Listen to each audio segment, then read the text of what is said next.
That's fine. That's fine. That's fine. Cool. Okay, go.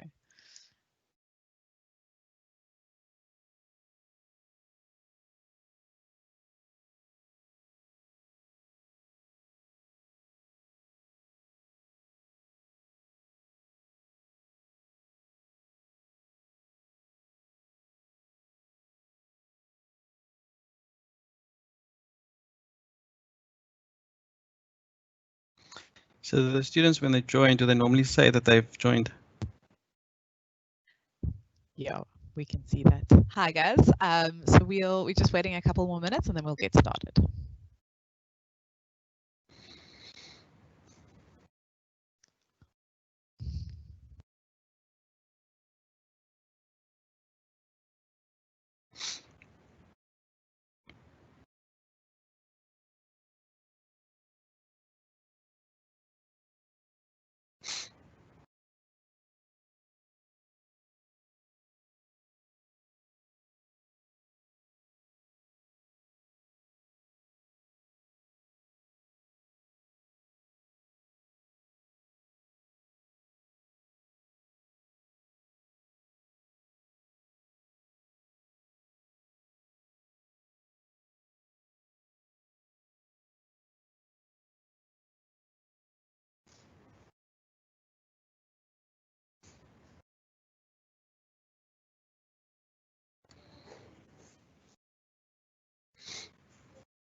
Hi everyone, thank you so much for joining us in what is the third of our series of student webinars that we've been running over the last couple of weeks. It's really great to have you with us. So thank you for joining us. I know many of you are going into exam times and it's been a long weekend, so we really appreciate your time and for joining Imitiaaz and I. So just by way of introduction, my name is Cindy and I'm part of the HR team at BDO situated in Cape Town. And today we have Imitiaaz joining me on the call, and he's also from Cape Town. So it's the first time we've had a 100% Cape Town team on a webinar. So that's just a little bit about us. Please feel free to reach out to us on LinkedIn. We love chatting. We are a pretty chatty bunch in Cape Town, so you're welcome to connect with us. And I'm going to introduce Imitiaaz a little bit in more detail in a few minutes, but I thought it was important for us to also just share a little bit about BDO and who we are as a company. So many of you might not know how big BDO is actually globally. So there are a couple of statistics that we wanted to just share with you and showing that around the world we've got over 88,000 people who are part of the BDO family, situated in 1,617 offices throughout the world. So that obviously creates really exciting opportunities for anyone that joins our organization in terms of travel and secondment opportunities, which we're also going to speak about a bit later on.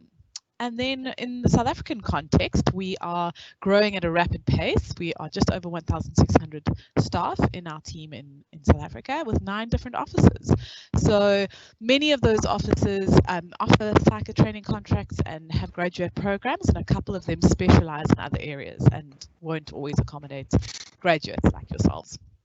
Those are just a few things about BDO in South Africa. And one of the things that I love about working at BDO is that one of our promises is that we aim to help people. So our sort of promise, or our why, is that we're people helping people. And if you drill down into that, we're helping people achieve their dreams. And as a person involved in graduate recruitment, that makes me really happy because that's what it's all about. It's about helping people achieve their dreams, and that's why we started these webinars. We hope that in some small way we'll be able to assist you in achieving your dreams and achieving the goals that you've set out for your studies. So again, thank you for joining us, and we hope that we can help you in some small way to do that. Just to mention that there is a Q&A function on the side I think it's the right-hand side of your screen. So throughout the presentation, please feel free to write us some questions and we'll get back to you with the answers. All right, so a little bit more about Imitiaaz. Welcome, Imitiaaz. I'm going to put you up on the screen in a sec. But just so that you guys know a little bit about Imitiaaz, he's a partner, like I said, in our Cape Town office. He's born and bred Cape Townian, and that was one of the things I wanted to speak to you about, Imitiaaz. Is, yeah, tell me a bit about yourself, but also a bit about the first time that you got to travel for work, because that's obviously something that always excites students and they want to know about. Thank you, Cindy, for the introduction. As Cindy said, I am a born and bred Cape Townian. Although I don't look traditionally Cape Townian, I am of Indian descent. So my forefathers are from India, but a couple of generations have been in South Africa. So yeah, I love South Africa, and especially Cape Town. And in terms of my background, you know, it says there, I mean, I attended Alexander Sinton Senior Secondary School, which is in the southern suburbs, or better known as the Cape Flats in Cape Town. So I'm a real Kapi, and I come from the Cape Flats. So when it comes to traveling, the only kind of traveling I did was in the flats, and a little bit into the greater Cape Town CBD area when I started working for BDO in Cape Town after joining Articles. So it took me all the way to, I think, you know, post Articles for me to actually do a bit of traveling. And then my first trip was actually to Joburg, in a Joburg office. That was my first time in a plane. And so Articles definitely gives you an opportunity to kind of get out of your comfort zones and experience things like getting on a plane and traveling. And then soon after that, I got the opportunity to travel overseas on my first holiday overseas, and that was to Thailand, Bangkok, Malaysia, Singapore, and Bali. You know, the traditional trips that the South Africans do, because with our weak South African rand, we can't afford much, so we go to the Far East, and you know, we feel rich when we're over there. But it definitely allowed me to see other cultures, other people, and gave me a broader perspective. And none of this would have been possible without the opportunities provided by firms such as BDO, and being able to kind of, you know, back yourself and you know, just like broaden your horizons. So I was really chuffed that I could do that in a short space of time after joining my Articles at BDO. That's awesome. So we spoke a bit about travels and about your Articles, but let's rewind a little bit and maybe just tell the students how it is that you ended up on this path to becoming a CA and why you decided to study this route. Yeah, so I think, I mean, like I was always good at numbers, at maths and accounting at school. So at some point in time, I thought, you know, I would become a doctor, but then I realized I hate working with blood and stuff like that, so that wasn't an option. And then, you know, interesting enough, like, you know, Psycho had a presentation at our school, and I think I was probably grade, it was called standard 9 or standard 10 at the time, grade 11, 12. And a bunch of CAs or article clerks came to our school to talk about the CA profession. And what quite intrigued me was, like, you know, the confidence that they espoused, you know, how professional they appeared. They came in with suits and ties. I know we dress down a little bit these days. It's like more business casual. But as you can see, I've got, I mean, I'm sure you can see, I've got like a snazzy jacket on. But Cindy will tell you I do like a bit of fashion, and I do like to kind of like, you know, have my own brand, and which is important. And hopefully I'll talk about that later as well. But I mean, seeing these guys come in from, you know, from the community, coming and talking about the profession, which I didn't know much about at the time, definitely piqued my interest. And that's when I decided I think I would go the BCom route. And, you know, I told myself one day, wouldn't it be great for me to be able to go back to the school that I was at and matriculated from to talk about our profession. And years later, I ended up doing exactly that. So it was quite profound in a way, which also, you know, means that, you know, you got to set yourself goals, even if it's mental goals. You got to set yourself goals, and hopefully you'll achieve them as well. So I was introduced, you know, in the school years through the Psycho initiatives and Abasa initiatives, which I'll talk about as well later on. Yeah. Okay, no, great. So yeah, I mean, speaking about Abasa, and I think with yesterday being Youth Day, it's obviously such a poignant day in our country's history. Maybe just share with us a bit about what Youth Day means to you, and how you've been involved in organizations like Abasa. Yeah, so as a youth myself, once upon a time, and with the gray hair, you wouldn't think, you know, I mean, that was like ages ago. But I mean, like, and being part of a school like Alexander Sinton. So if you guys want to do a bit of research, and maybe I can ask you guys to Google Alexander Sinton and their role in the struggle, especially in apartheid struggle. We were quite an activist school. Many of our teachers were actually arrested, for protesting, and the Trojan horse incident actually happened up the road from our school. So we were very, very active in the apartheid days, and we protested. We had placard demonstrations. We had like police coming onto our premises, spraying us with tear gas and chasing us with shamrocks. So it was quite interesting times for us. But I mean, what was very important was that we realized that, through education and educating ourselves, that was the only way we were going to kind of improve ourselves. So with that, and the reason why we actually fought or struggled at the time was for better education for all. And it's like we had a slogan, each one, teach one, which means that it's our collective responsibility to make sure that we educate ourselves. And myself coming from also a relatively previously disadvantaged community and background, my father was a factory worker, my mother was a housewife. We barely made ends meet, and the only way for me to improve the situation at home was for me to become a professional, to study hard and work hard, and to be able to kind of turn, poverty into some sort of professionalism and success, etc. So I think I wouldn't have been able to do that without studying. And you can't just get to university. How do you get to university? You actually got to graft quite hard at school, get good results, and then qualify to get into varsity. When you get to varsity, you got to go and impress and make sure that you do well at university, so that firms like ourselves who come to the university look at you and see you as a potential candidate.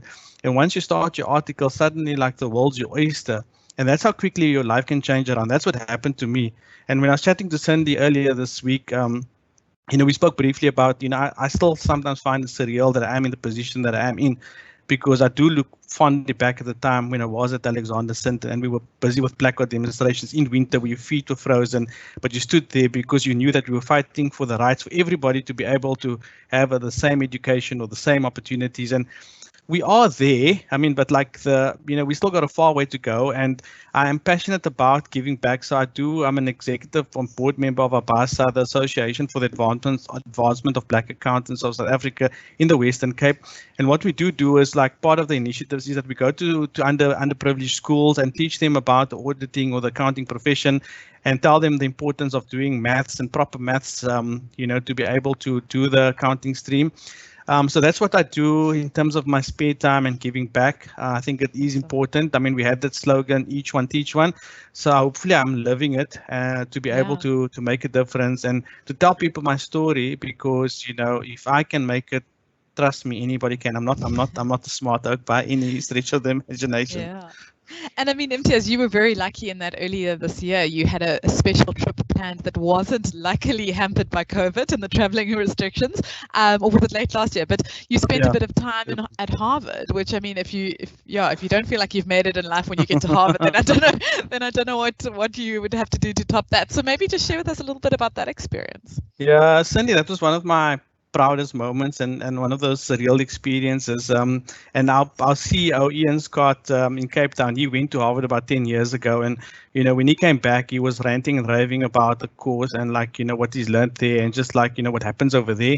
And when I went over there, it was insane. Just firstly being given the opportunities. I was one of 3 people selected to represent the firm at Harvard. There was about 150 people there from all around the globe. So you meet professionals at the top of their game, in their professions, and it was about professional services firms and leading those. And just the caliber of people, the professors that you interact with, they're next level.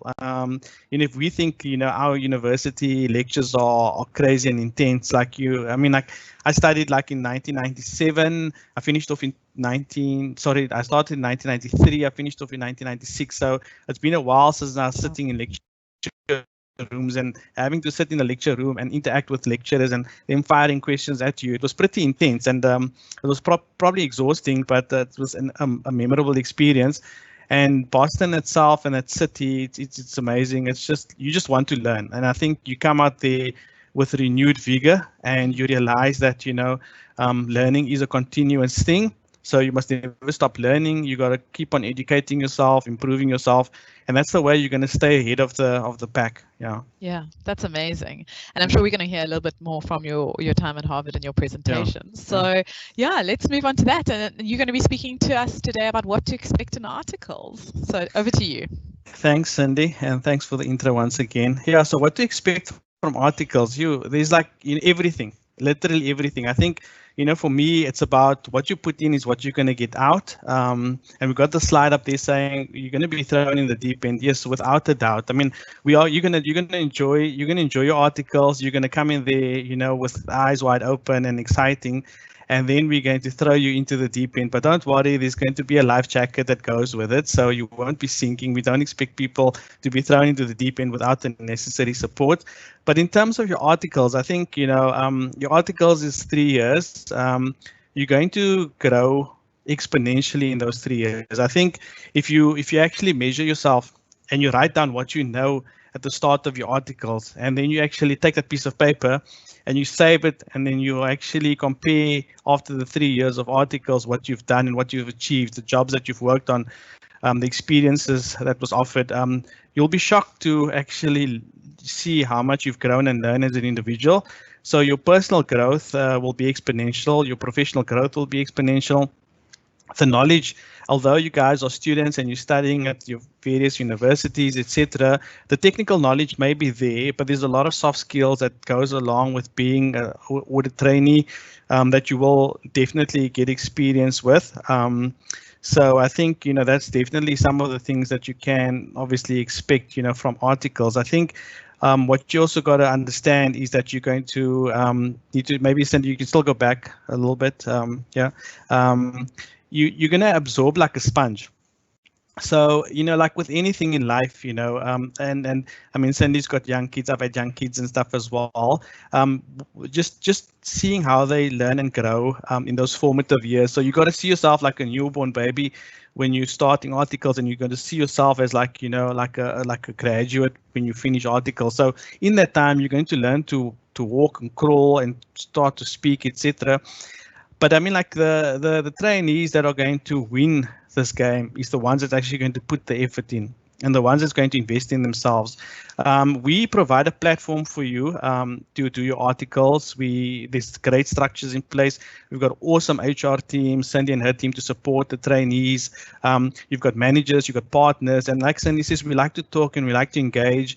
We're the type of people that have got open door policies. If you've got an issue, you can come and chat to us and speak to us about anything and everything, whether it's personal, professional. We've even got a in-house psychologist that can help you with issues. If we do have issues, we understand not everybody is the same. Don't start off from the same point of view. We understand what privilege means. We understand that, like, you may all have a degree, you may all have honors, etc., but your personal situation isn't exactly the same, and there might be other demons that you're fighting. And we need to understand that, to understand how we need to measure you, how we need to interact with you, and how we need to manage you. And that is just some of the things that we do within our articles. I mean, our traineeship. We've got great mentorship programs to assist you in that. We also encourage people to find mentors that they can identify with. Otherwise, it's a zero-sum game, because the guys don't feel comfortable chatting to their mentors or not opening up. But those are some of the things that you can look forward to. And in terms of other experiences within the firm, we're a massive firm. I mean, like, I think Cindy put some stats up early on, and we have grown substantially in the last few years. We've almost had double-digit growth over the last consistent period. I think we've more than doubled in size in the last 2 to 3 years. So our client base have also expanded. We've also got a fully fledged financial services offering, which is awesome team of professionals for those people that are interested in financial services. We've got a lot of small cap listed companies. We've got a lot of owner managed business, entrepreneurial clients. So we've got a broad spectrum of clients that provide you with the kind of experience that you're looking for. And you obviously got to chat to us about what you think you would like and prefer to kind of do in articles, and we'll try and temper those expectations to kind of plan you accordingly. But I mean, in our profession, you actually get to interact with shareholders and directors and CEOs of the company. because some of our clients are small enough where you can actually have those interactions. And in some cases, partners will take you with to these meetings where you can actually see how we interact with clients and, really understanding the business. Auditing is auditing, yes, like a debit is a credit, you audit, fixed assets or cash and bank, etc. But with us, we also want you to understand how a business actually operates and what drives the business, what's the key drivers of the business, what's the unique selling points in that business, the industry, the sector they're in, the challenges of those industries. So when you come out of your training contract, you're going to be a pretty rounded individual, and you could pretty much walk into any kind of position and handle anything that gets thrown at you, because we've thrown you in the deep end right at the very beginning, but we've given you the tools to be able to navigate yourself out of the choppy waters. If you want the smooth sailing kind of experience, you can get that as well. But when one day when you find yourself in choppy waters in a difficult situation, how are you gonna steer yourself out? That you learn more sometimes when you fail or in a challenging position than when things are smooth. Those are the ones will kind of benefit substantially from the articles. So those are some of the pearls of wisdom I can maybe give you guys in terms of the articles and the high level articles that you can experience. I think the next slide is about providing feedback, and I think feedback is very, very important. So regular feedback, I think with anything in life, you're doing something, you want to know whether you're doing things correctly, whether you've covered the risks of the audit, of the expectations from your senior, from your peers, and how things have kind of gone with your clients, etc. And those are very, very important. So we have like regular performance, like appraisals and reviews, and those ones get on the job as well. And there's the LTS system, which is the learning tracking system, which is like implemented by the profession, and that's pretty good. But I think what's even more important is when you've got a mentor or somebody that you can chat to, or even like the senior on the job, is finding time to get real feedback on the clients, and you're only going to learn if you actually find out where you need to improve or where you're doing things wrong, because if you're going to perpetuate those errors or those mistakes, people get frustrated because they expect more of you as you kind of progressing through your articles. But more importantly, you're not developing as an individual, and especially if you're not receptive to kind of feedback, you're only going to stunt your own growth, and you're not going to be able to progress at the same levels as your peers for those who are more accepting of feedback. I think what I find is in life these days, people tend to listen to respond rather than listen to understand. So when you're listening to respond, you're actually not listening to the individual giving you the feedback. You are more in a defensive mode where you're actually wanting to kind of like be one up on that individual and tell them, well, this is why this hasn't happened, this is why this didn't work out, and this is why the budget wasn't met, or this is why the work isn't complete, and this is why this is outstanding, rather than unpacking and understanding maybe like what the root causes were of those inefficiencies, etc. So I think like when you develop, when you go into your articles or anything in life, whether it's your tutors at the moment giving you feedback in terms of like, how to go about, you studying or understanding yourself and what works for you and what doesn't work for you and what could work for you, and being receptive to kind of different suggestions, you will see how that kind of changes your life and, how you're experiencing people, other people and things. I definitely have had to kind of like, stop myself from listening to respond and listening to understand. And I found like, I've grown more as an individual when I do more listening to understand rather than listening to respond.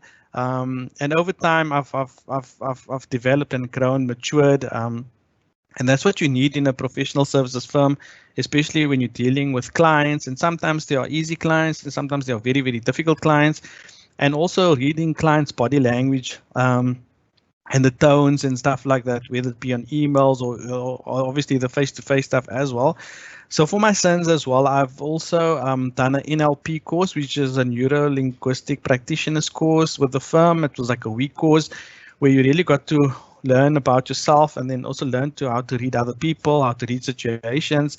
And I think that's very, very important. So if you guys can actually find online courses about self-awareness, and how to kind of read difficult, intense situations and how to respond in those situations.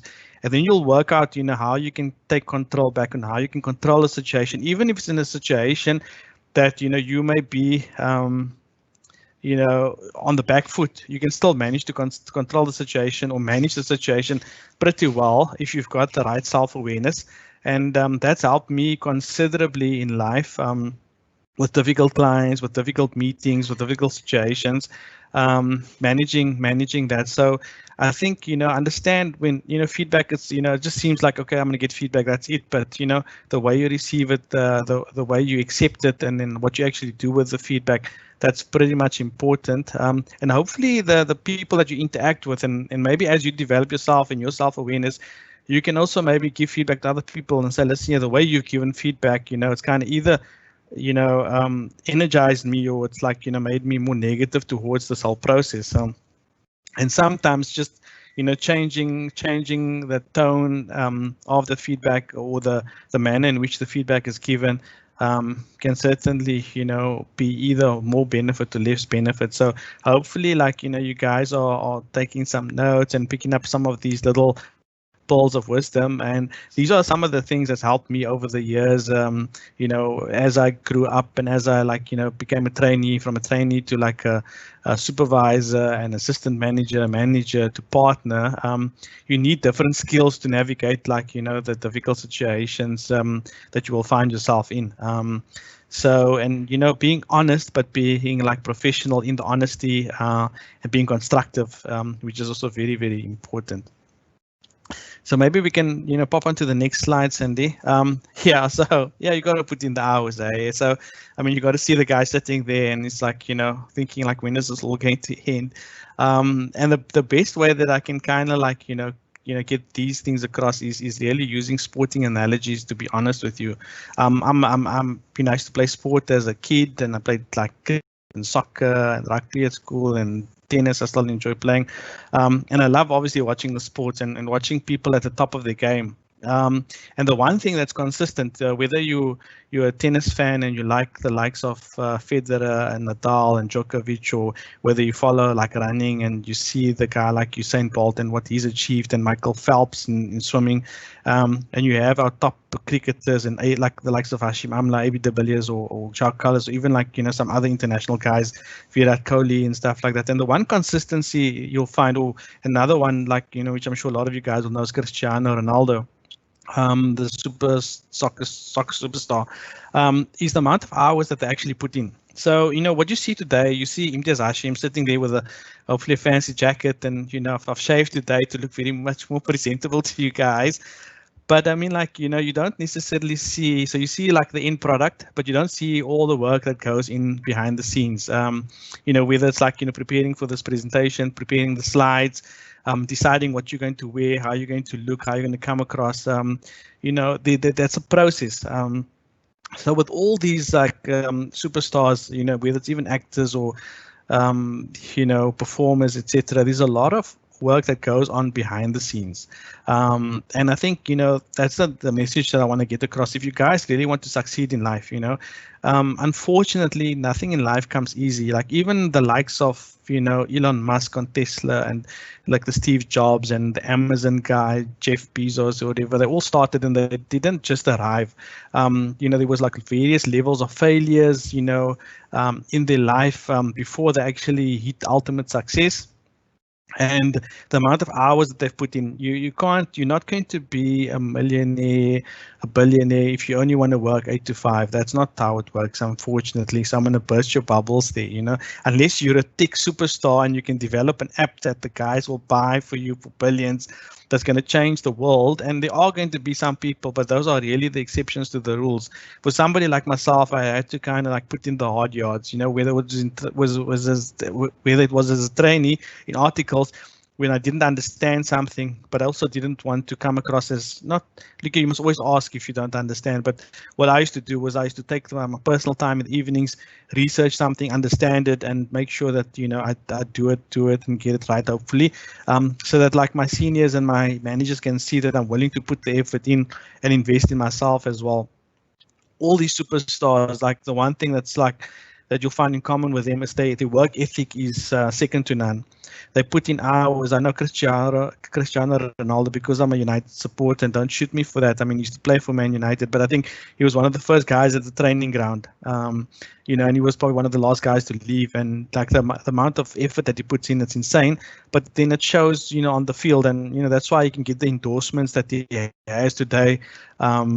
Because like, you know, his work ethic is second to none, and you know, he kind of not only exercise his mind but his body as well, and that's what I'll chat to you guys about as well. It's like having a balanced life as well. You know, as much as you know, when you're eating unhealthily and you're not exercising, you're actually damaging your body, right? So we all know that. But similarly with your mind as well. So if you're actually not exercising your mind appropriately, you're going to damage your mind. So you've got to actually, just like if you want a healthy body, you're going to eat the right things, you're going to do exercises, etc., etc. But similarly with your mind, how are you going to keep your mind sharp? You need to, you know, if you're a professional and you're interested in certain topics or industries and sectors, you got to read up on those sectors and those industries, etc. You got to find the time in the day, just like you find the time in the day to brush your teeth, wash your face, eat lunch, breakfast, and supper. You got to find the time to do those things that's going to enhance your mind, and you're able to contribute positively in conversations, whether it's at the braai or at the family dinner or in a boardroom or in a meeting or in a team debrief session, you know, with your team, etc. Those are the kind of things that you have to invest in as well.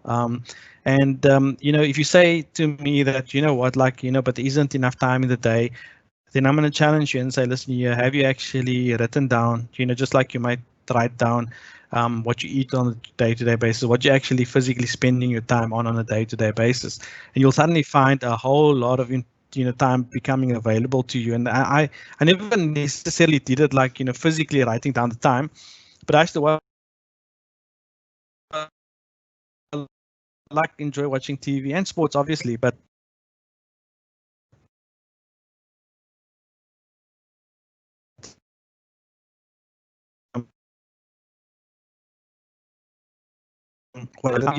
time to do those things. And the time that I found was the time that I used to spend doing stuff like watching TV and watching series for hours on end. And I still do watch series and watch TV, but you kind of just minimize, you know, that, because you're actually filling your day with other productive things as well that will enhance your abilities to be a better professional, a better colleague, an individual. So I think that's very, very important. So yeah, putting in the hours, it's like, you know, and also like, you know, be smart about it as well. So working in, and I mean, like, I also had the opportunity post articles and post qualifying as a CA to work in the Cayman Islands. What I also found, like working in the Cayman Islands, and it's probably like a bit of an American thing where they you know, you got to seem to be busy, you got to be seen to be putting in the long hours. And we as South Africans, we're very productive, and I think we want the balanced life. So you come into work, you craft, and then you get your work done, you get out, and then you do, you know, your social bits in the evenings, or, you know, be it exercise or going out dinner, etc. But like when I was working in the Cayman Islands, what I realized is that people will come in later, have a 2-hour lunch or hour and a half lunch, only start working at 3-4 o'clock, and then when you want to leave at 5 o'clock, they ask you, are you putting in half days? And you know, you've done your work for the day. So you quickly realize that, listen, you've got to change and adapt, because that's the system over there. So you got to, like, you can't beat the system, you got to join the system. And when you join the system, understand the system, then you beat the system. And, you know, myself and my wife were both working overseas, and we decided, okay, so if this is how the game needs to be played, we'll play the game. We were still very productive in the hours that we did, but then the excess time that we had, we spent in the office. We communicated with people all around the globe, and, you know, used opportunities to kind of enhance our own learnings, etc. So, while still being seen to be busy in the office. So, you know, those are some of the things you need to understand: the lay of the land, you know, what makes the company tick and what the company requires of you. And that becomes very important because otherwise you're constantly going to fight against the system. We could have said, well, this is wrong. We're going to leave at 5 o'clock, and that's it, and like love it, leave it. But we decided, you're not going to beat them. You're going to join them, but you're going to be a lot more smarter about how you go about those things. And I was one of like only people that joined Cayman Islands EY that was not of the big four, and I was one of 2 people promoted out of that group. And I was the only one that was not a big four person to manage it within 6 months of being there. So it shows you if you work smarter, you don't have to work harder. You must just be clever about how you go and do these things. You got to have good organizational skills to be able to work out how you can tackle the problems ahead in the day. And then you manage your time effectively. But most importantly, you got to invest in yourself at the end of the day. Like with a tree, it starts with seeds, and you plant the seeds. You got to water the plant, water the tree, and you got to nurture it. Only once it becomes, and it's the time that you invest. Once it becomes a strong tree and it can start bearing fruit, that's when you see the benefits. But those 3 years of traineeship and your articles, that's when you're busy, planting the seed. That's when you need to water that plant and nurture that plant, because depending on how you look after that plant, that seed, which is yourselves, will determine how much of fruits you're going to bear from it, post your articles. And I can safely say, without maybe sounding a little bit arrogant, and I say with all humility that hopefully the hours that I've put in and the time I've spent and invested in myself as an individual and in the organization is bearing fruit. I think if you'd asked me when I started my articles, would you be a partner of the firm doing audit, corporate finance, being part of management, exco, manco, having the opportunity to go and work in the Cayman Islands, travel the world, and go to Harvard, I told you you're smoking your socks off. But it just shows you that nothing is unachievable. And Boykie coming from the Cape Flats, it's a proud moment for me as well to be able to reflect and not take it for granted. And the important thing is about giving back and inspiring people to tell them, listen, yeah, this can be done. And if you've chosen the CA profession, I can honestly say it's like a great profession to choose. It teaches you so much of responsibility about yourself organizationally, how to kind of manage funds, how to assist clients, etc. How to create wealth for yourself, and then the travel opportunities. Like I said at the very beginning, I've never been out of Cape Town before 2002. And when I say out of Cape Town, I'm talking about the Golden Acre in Cape Town, even Camps Bay, because we never even had a car growing up. So I was the first person in my family that purchased a car. It was my friend's mother's 10-year-old Conquest, a 1985 model that only had 4 gears and no headrest. But nowadays, my mode of transport is slightly different. But I haven't forgotten where I've come from, and opportunities like this, I want to use with all its gusto to be able to tell everyone, what you put in is what you're going to get out, and if you're prepared to invest in yourself, the rewards out there is literally insurmountable. It's amazing. I can honestly say it's been a life-changing kind of thing for me, and I hope that one of these, or in years to come, it's one of you guys doing something similar like I'm doing today, speaking to students at varsity, telling them your stories, telling them the success stories, and telling them that you've been to Harvard or you were a professor at Harvard, teaching other people about how to manage professional services firms and the likes. And I'm excited because my story is still continuing, and it's not come to an end. And I'm evolving as an individual and trying to better myself always. I'm excited because when I started my articles, we were writing stuff on paper, so you had to take your pen with, and you had a green pen and a black pen and a red pen for referencing, etc. And now everything is automated, etc. So we don't quite know what the next few years will hold in terms of technology and how things change. But you got to stay relevant. You got to keep on learning. So I think that's very important. And maybe Sandy, if we can probably pop onto the next slide. The next slide is actually something that I've brought back from Harvard. It's actually quite simple, but it can also be quite beneficial for you. So these three circles over there, and the one is like coaching circle, the one is the mentoring circle, and the one is the sponsor circle. So I just want to talk about that in a little bit of a detail, and maybe also ask you guys to do an exercise for yourself. So I'm not sure. I've asked Cindy to do this exercise for herself, so I'm not sure whether she's done it. She's nodding her head. I was a good girl. I did my homework on the public holiday. Okay, that's good. So I'm not sure whether you want to share it with the team or not, or you want to keep it to yourself. No, not at all. I don't mind sharing. Okay, cool. So let me maybe carry on first, and then once I've done it, then I'll hand over to Cindy just to kind of give her some airtime as well, because I think so we all need like these individuals in our lives, or we don't realize how much we do need these individuals in our lives. So I'm going to talk about coaching. So again, like I like sports. I'm going to use a sporting analogy, but you've had like the likes of Roger Federer and Rafael Nadal and Djokovic, and I mean these guys can play tennis. I mean, like you can't believe, and I think watching them at the moment is surreal. Watching those great tennis players and the levels that they play at, but yet they've got coaches. So you ask yourself, what can a coach? And a lot of the coaches are ex-tennis players or people that haven't, or some of them haven't actually played the sport but understand it. And you ask yourself now, what can these guys actually teach them? I mean, like Federer's got an amazing backhand, amazing serve.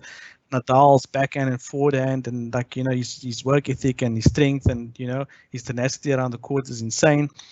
Like Djokovic's agility, his never say die attitude. But I mean, so why do they have coaches?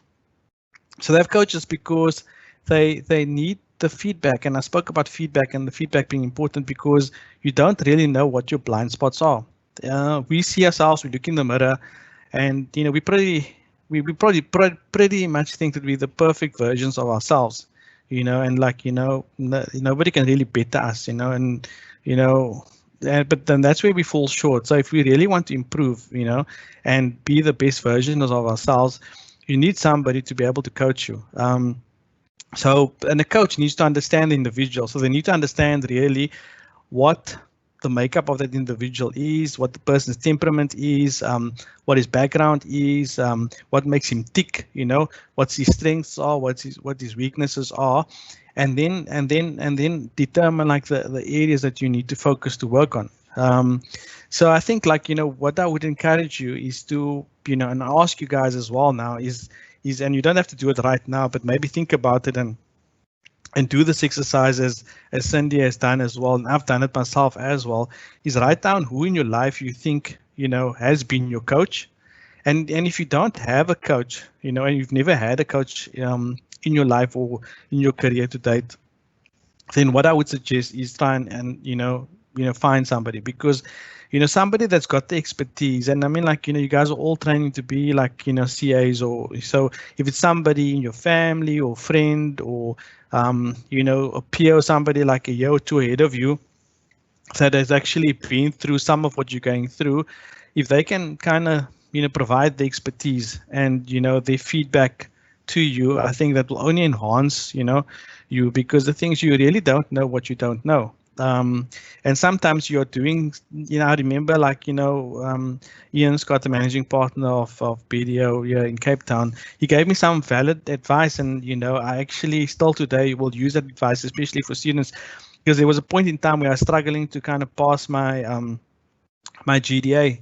And I was working and studying, and it was a tough time, and I just came short all the time. And then he told me, Imitiaaz, what you got to do is you got to build confidence in the paper. So rather start with the easy questions, get through the easy questions, and then you're building momentum. If you're gonna get stumped, and the first question you open up is the one that you kind of not 100% happy with doing it, flip that one over and do the ones that's going to give you the best bang for your buck, really. So pick up the easy marks, build your confidence, And as you're building your confidence, those difficult questions that you kind of couldn't deal with up front, maybe you got the confidence now because you've got marks in the bag, you've kind of gotten to like 50 or 60% of the marks, and you think you're over it, or maybe you're at 45% and you need like, maybe 10% of this, difficult question to get you over the line. It builds confidence, and you don't end up wasting or spending a lot of time on an area where you're going to fall short. So rather actually spend the time in areas that you're going to succeed in,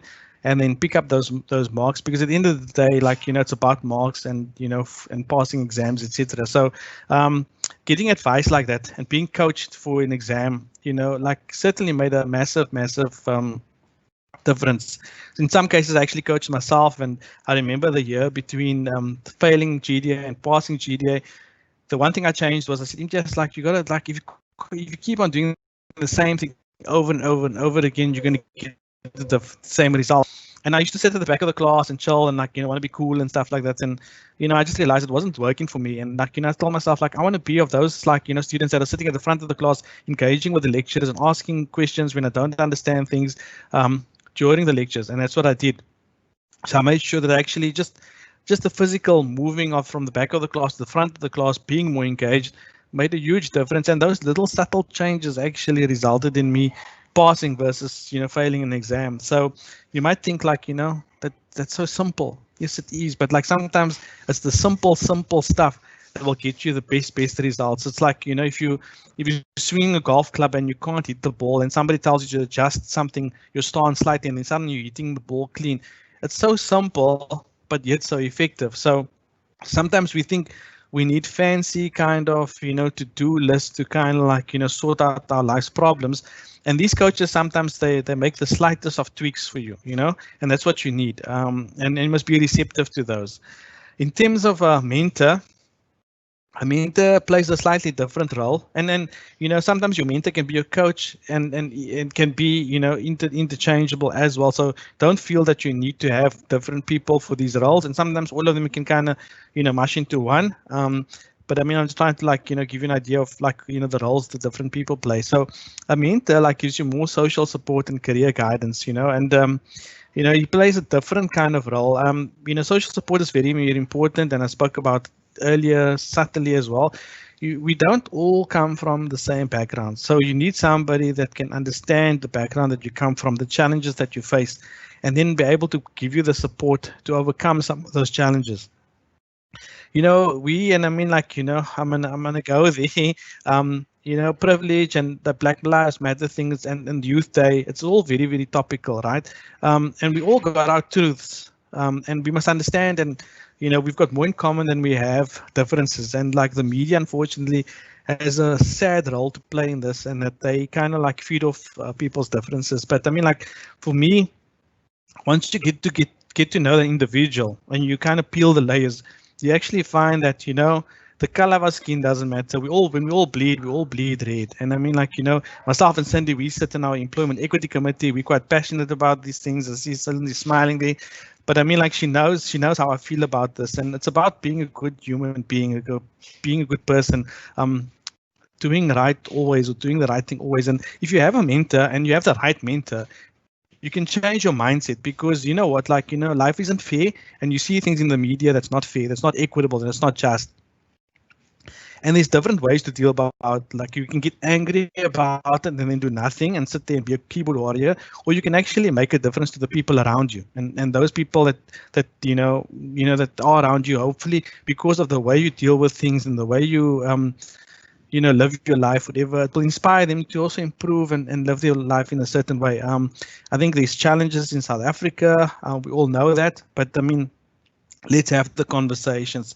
Let's actually talk about, why we feel the way we feel and why we say what we say, without having to attack each other, without, having, to have an incident where, things have to be removed out of social media, etc., because I think these things can be spoken about as adults, in a way where we're not attacking one another. And I'm happy to have those kind of conversations, because at the end of the day, I've spoken to so many different people, people from so many different races, creeds, religions, cultures, and stuff like that. At the core of it, when you sit down with somebody, you know, we all want the same things out of life. So for me, like having a mentor that can kind of like, you know, and a mentor doesn't have to be an individual or a live living person. It could be somebody that's kind of, you know, that espouses values that have passed on, you know, that's somebody that you look up to, that lives their life in a certain way and that you can gravitate towards. And that's what I do in my life. It's good to have these kind of mentors because there's enough written about them and about, you know, how they conducted themselves, lived themselves, how they managed like difficult situations, manage things when things were good, when things were bad, etc. And I think, you know, we mustn't underestimate, you know, the role a mentor can play and the guidance a mentor can give you. So I think, you know, I would encourage you guys to also like consider writing down, you know, whether you guys have a mentor and who that mentor is, and then also like having the conversations with these individuals and tell them thank you, because maybe you don't realize, but you've been a mentor to me without actually knowing it, you know. And then the sponsor is a very interesting one, and it's somebody that knows you, knows of you, knows about your characters, your abilities, your skills, and advocates for you. And you know, advocates for you. So it's not like, you know, somebody saying, you know, Imitiaaz, you know, because I'm sitting in the crowd now and like you're talking to me and saying, no, Imitiaaz is a great guy and stuff like that. Now I recommend you for this, that, and that. It's about when you're not in the room and people want to recommend a good audit, a good like corporate finance individual, a good mentor, you know,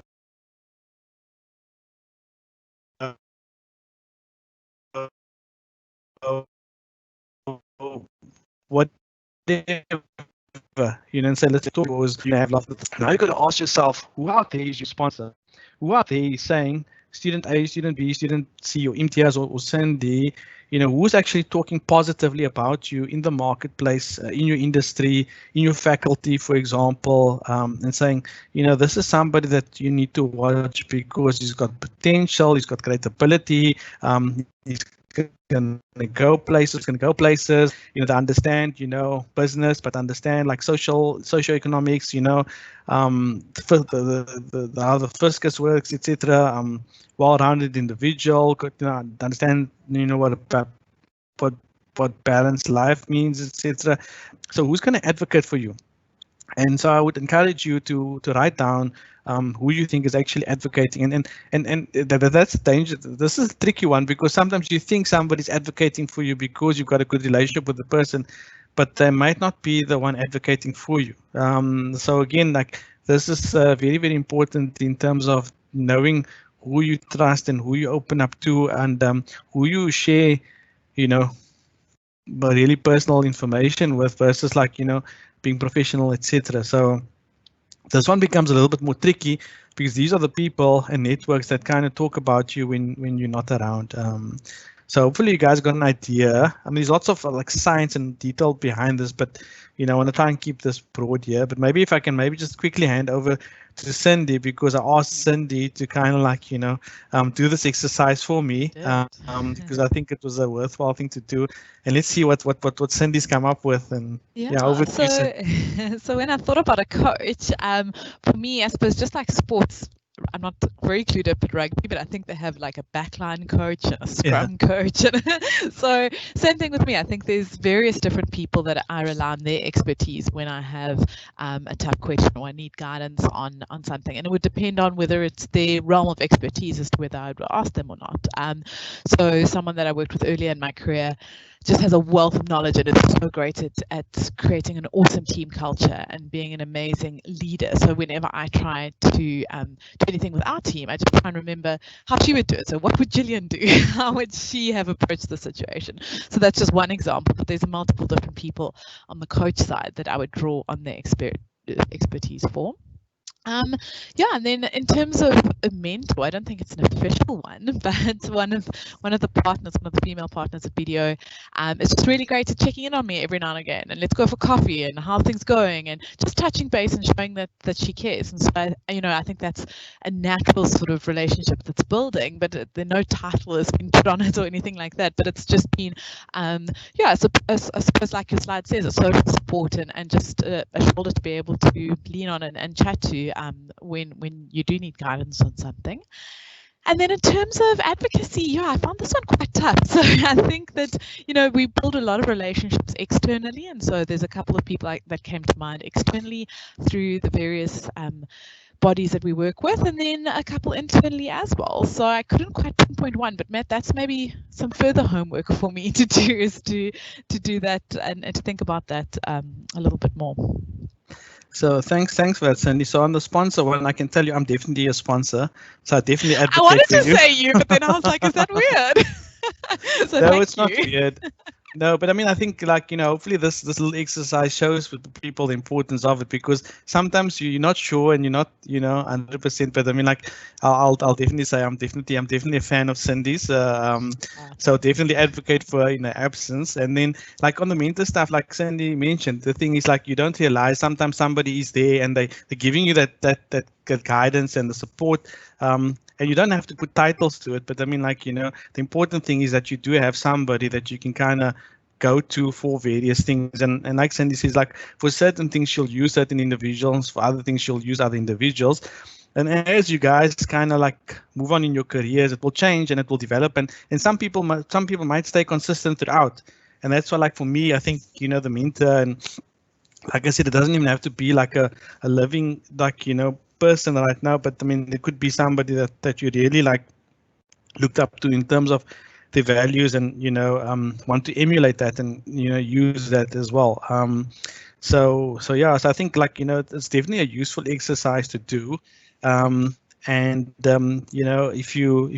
it's done correctly and if it's used correctly, there definitely is benefits. And Cindy, do you think, from listening to you, there definitely has been benefits, having a coach and a mentor in your career as well? Definitely. I mean, you even when you've been working for a long time, and I haven't worked quite as long as you have, but you'll come across something for the first time, and it's new to you, and it's good to just have someone to bounce your ideas off and to know that you're on the right track and to give you that validation. So it's incredibly useful to have those resources available to you.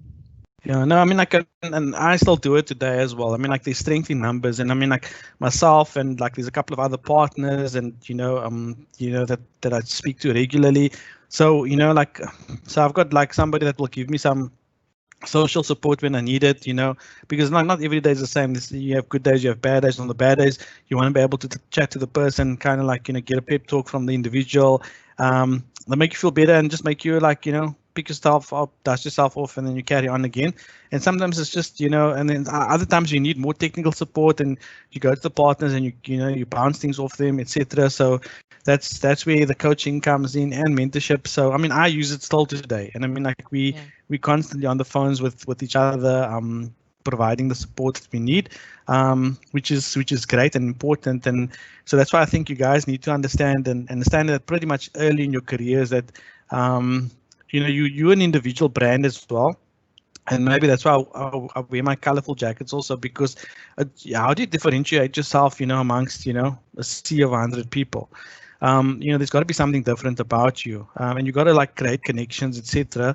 So you got to be very, very deliberate in terms of how you kind of set up your articles and your training contract, and how you develop relationships with your peers, your superiors, the managers, the partners, because that's how you will start, carving out a career, whether it's in the firm, outside the firm, building your networks, etc. You need to understand how all of these things fit together. And sometimes I think people don't necessarily pay attention to some of these things because they're so focused on the technical, getting the job done. They miss a whole aspect, of this. And I mean, it's not that it's not gonna. I think your technical ability and doing your job well will get you pretty far, but these are the kind of things that will kind of get you ahead of most people. Yeah. So so maybe we can move to the next slide. And then I think this is, I won't spend too much time, but I think this is also like coming back from Harvard, like, our perceptions of advice. And I think, whether it's a coach or mentor, and or anybody giving you advice or giving you feedback, and this ties into the feedback as well. So there's a few quadrants, and at the top of it, you have encouraging, at the bottom, you have discouraging, and then on the right-hand side, it's useful and then useless. So I guess if somebody is like giving you useless kind of feedback and advice and in a very derogatory way, it's not going to go very well. I mean, like, nobody's going to learn from that. Nobody's going to feel motivated from that. So I think, like, what I'm saying here is that, like, when you receive that advice, or when you plan on giving that advice, steer clear of that quadrant, because it's a very negative quadrant to be playing in, right? Then you've got the useless and encouraging. If the information or the feedback is useless and it's not going to kind of enhance the situation, and even if it's encouraging, maybe it's got a little bit of value, but not a lot of value. So I think, like, staying clear of the useless on the left hand side. I think that's very important, but definitely in the bottom left hand corner is try not to kind of operate in that quadrant. Then if you go to the right hand side, you have the encouraging and useful, and then you have the useful and the discouraging. So what I find sometimes in business, in our environments, that we give useful feedback, but the manner in which those feedback gets given, people feel like, demotivated and discouraged because of the manner in which, like, the information and the feedback has been given. And it's negative, and it feels like you're in the school, or like you're being shouted at, or being spoken down to, or it's done in a condescending manner. So I think, when you receive advice and you give advice, like even in your environments, when you're becoming mentors or tutors and stuff like that, you must remember these kind of quadrants as well, because the best kind of success you're going to find is if you're giving encouraging feedback, and the information that you're giving is useful. That's where people will really benefit. So I think, when you find yourselves receiving advice, whatever, determine where, in which quadrant it is, and maybe give feedback to those people giving the feedback, because it will hopefully improve in terms of how they interact with other people as well. But what I certainly have found is that 9 out of 10 times it's not what you say, it's the way that you say it. So it's how you deliver things, and I think that's very, very important, piece of advice as well. Cindy, we can go on to the next slide. I won't spend too much time on this one here. So I think what I found very useful. So the next 2 slides is really about winning behaviors, and I mean, like, there's a book about how to win at business, and like, there's if you look at winning behaviors, these are the type of, like, words that will pop up. You must have, like, I mean, it goes without saying, if you want to become a CA, you got to have ethics and integrity. If you look at the VBS banks and the Steinhoffs and, like, the issues that we've got there, it's all very topical at the moment. It's about lack of ethics and integrity. And you know what, you can make money for a while doing that, but eventually it's going to catch up with you, and you're going to be the net loser at the end of the day. So make sure that your ethics and integrity is 100% up there. Empowering leadership. I think we, in an economy, in a South African environment and context, where we need to have an empowering leadership. The people coming through the ranks are people that requires that kind of leadership, that needs to kind of have collaborative leadership, encouraging leadership, and not the dictatorship kind of leadership. Teamwork, mutual support. I think, we work in team environments. It's very, very important to have good rapport with your teammates. And I think hopefully some of the advice that I've given you during the course of this webinar, hopefully, you guys develop the right traits to be able to be part, of a great team that's going to work and support each other well. And then, we're running a business, so we always profit focused as well. So we think like business people, we're entrepreneurial. We want to understand how money is made and how money is lost, and how we can kind of be as productive as possible. And that includes, like, making sure that, our customer service and our client service is top notch, and that, you always please the clients in the most professional way, obviously, with integrity as well. The open, honest flow of communication. Again, it comes to feedback, and it ties in with that graph of the useful and encouraging feedback and communicating in a professional manner. I think that's very, very important and key. I think a lot of these days people will send off emails and not understand, look at the punctuation or how it can be read by individuals receiving it, etc. So that's very, very topical and important as well. And trust is very, very important. We always say we trusted advisors, to growing businesses, etc. So, and our clients and our staff trust us in always doing the right thing and being able to provide the best services to our clients. And yeah, we have been, outside externally market focused. We understand what the market wants from us as a firm, and we are now top 5 firm. Like in South Africa, we're growing exponentially. We're entering into new markets all the time. And yeah, it's exciting kind of, energetic kind of culture that we've got, and that is really resulting in us hopefully winning, the objectives that we've set for ourselves. I think you want to maybe just pop up the next one. There's some few. Yes, like obviously the can-do spirit goes without a doubt. We like people that's got a can-do attitude. Those people that got can-do attitudes are the ones that will probably get ahead, in life faster than most other people. And then just a whole lot of other, bullet points up here. I'm not going to necessarily talk about all of them, but for one, the one thing that stands out for me, diversity, respect for differences, and curiosity. I think that's a big one for me, especially in the current climate that we find ourselves in. And there's strength in diversity. You can become a better person by, understanding each other and understanding other cultures and, creeds, religions, etc. And you become a better person, just by broadening your horizons. And then we spoke about coaching and appreciative and constructive feedback. That's a winning behavior. So everything that I've spoken about early on, it talks through this to say, listen, if you really want to win at life, then make sure that you've got your right coaches, your right mentorship, that you're getting the feedback that you're looking for, and then the feedback that comes in a positive, encouraging manner as well. And then putting in the time and effort and investing in yourself is very, very important, and that hopefully all comes together and creates the right attitude and behavior for you guys to win at the game of life, because that's what it is. And I think that's it on the slide, Cindy. From my side, and hopefully we've covered, I think, everything that we've wanted to. Yeah, so I'm available for questions.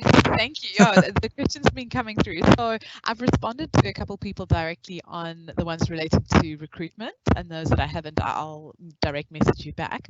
But there were 2 questions that came through for you, Imitiaaz, and they actually kind of work quite nicely together. So I'm going to ask them at the same time, because I think in your answer you can probably link the answer for both questions. So the one was just around, what does the day in the life of a first-year trainee look like? What's the day-to-day kind of routine? And then the one that I thought linked nicely was how often do trainees actually interact with partners? Okay, so a day in the life of a trainee first year. So I think the first couple of months of your traineeship as a first year, there's a fair amount of training going on. So what we try and do is first give you the skills and the technical training to be able to do an audit. There's understanding our software, etc., and the working papers and the templates and how you got to complete things, etc. So we kind of do that training, how to kind of just complete timesheets, etc. This is all part of your day-to-day routine. But I think once you actually, we've got a planning board, so you obviously get planned on your planner. So what you'll do, everybody gets emailed the planner, so you know what jobs you're on. So what the guys will do is they'll look at the jobs they're on, they'll see who else they planned with, and who the senior is, and who the manager is, and who the partner is, and who the job is. And but once that is done, you normally have a team meeting where the first year together with the second and the third years, and the manager and partner will have a team planning, team meeting or debriefing session, and that will really set the tone for the audit, and it will tell you what sections you're being allocated and what you're going to be responsible for. And at the moment now we're obviously in lockdown, so everything is happening behind laptops, and we're using MS Teams and chatting to people via these kind of webinars and video calls, etc. But normally you'd actually go to a client together, sit with the team, and you'll be allocated a section. So if you're doing cash at bank or fixed asset register, and hopefully the audit has been done in the past, you'll have access to the prior working papers. You'll be able to understand exactly what the test is that is required, what the surgeons you're testing. If you've got any questions, then the second years and the third years will guide you through it. You know, you got to select samples, and like we got a sampling kind of calculator with sampling methodology.